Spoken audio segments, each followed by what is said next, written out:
Ku danna mana subscribe sannan ku danna alamar ƙararrawa domin samun sababbin shirye-shiryenmu na Kannywood Radio. Cuta ba mutuwa ba ce. A halin yanzu Allah ya ba wa jaruma Maryam Yahaya lafiya sakamakon rashin lafiyar da ta ɗau tsawon lokaci tana yin ta. Amma kuma a halin yanzu ana zargin wata jaruma a cikin masana'antar Kannywood da sa hannu a wajen yi wa wannan jaruma asiri na rashin lafiyar da ta yi. Ku biyo mu a cikin wannan tasha tamu domin jin cikakken rahoto a cikin wannan bidiyo namu. Ku yi mana subscribing idan wannan ne farkon zuwan ku wannan tasha. Ku danna mana alamar ƙararrawa. Ku yi mana liking a ƙasan wannan bidiyo. Sa'annan ku yi mana sharing na wannan bidiyo zuwa 'yan uwa da abokanan arziki. Bayan jin sauƙin wannan jaruma Maryam Yahaya, wasu daga cikin mutane suka soma zargin cewa akwai sa hannun wata jaruma a cikin masana'antar Kannywood a wajen rashin lafiyar wannan jaruma.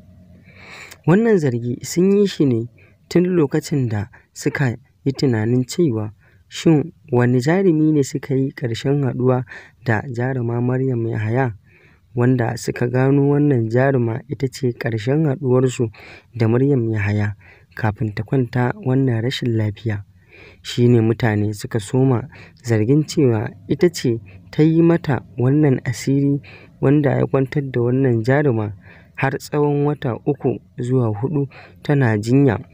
Saboda wannan cuta an je asibiti sun a'auna sun ce wannan cuta ba ta asibiti ba ce ba.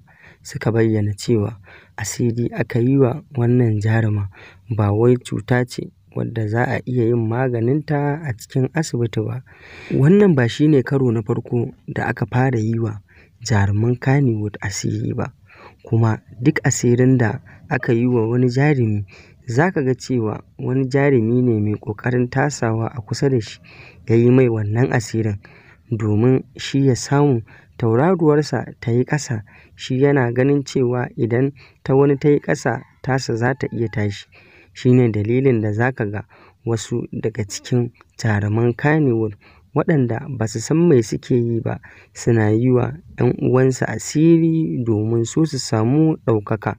Ɗaukakar wanda suka yi wa asirin ta tafi su tasu ta zo.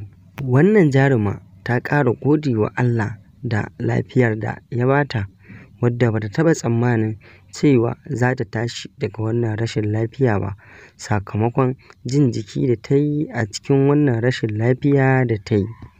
Wannan jaruma a lokacin da take wannan rashin lafiya, wasu daga cikin jaruman Kannywood da dama sun samu sun ziyarce ta domin su duba yanayin lafiyar jikin nata. Amma kuma da akwai waɗansu jarumai waɗanda ba su je gurin wannan rashin lafiyar da wannan jaruma ta yi domin su duba lafiyarta ba. Muna addu'ar Allah ya ƙara haɗa mu da masoyanmu wanda za mu ringa mu'amala ta tsakani da Allah da su. Idan wannan ne farkon zuwan ku wannan tasha, ku danna mana subscribing sannan ku danna mana alamar ƙararrawa domin samun sababbin shirye-shiryenmu na wannan tasha tamu mai albarka. Ku yi mana sharing na wannan bidiyo zuwa 'yan uwa da abokanan arziki.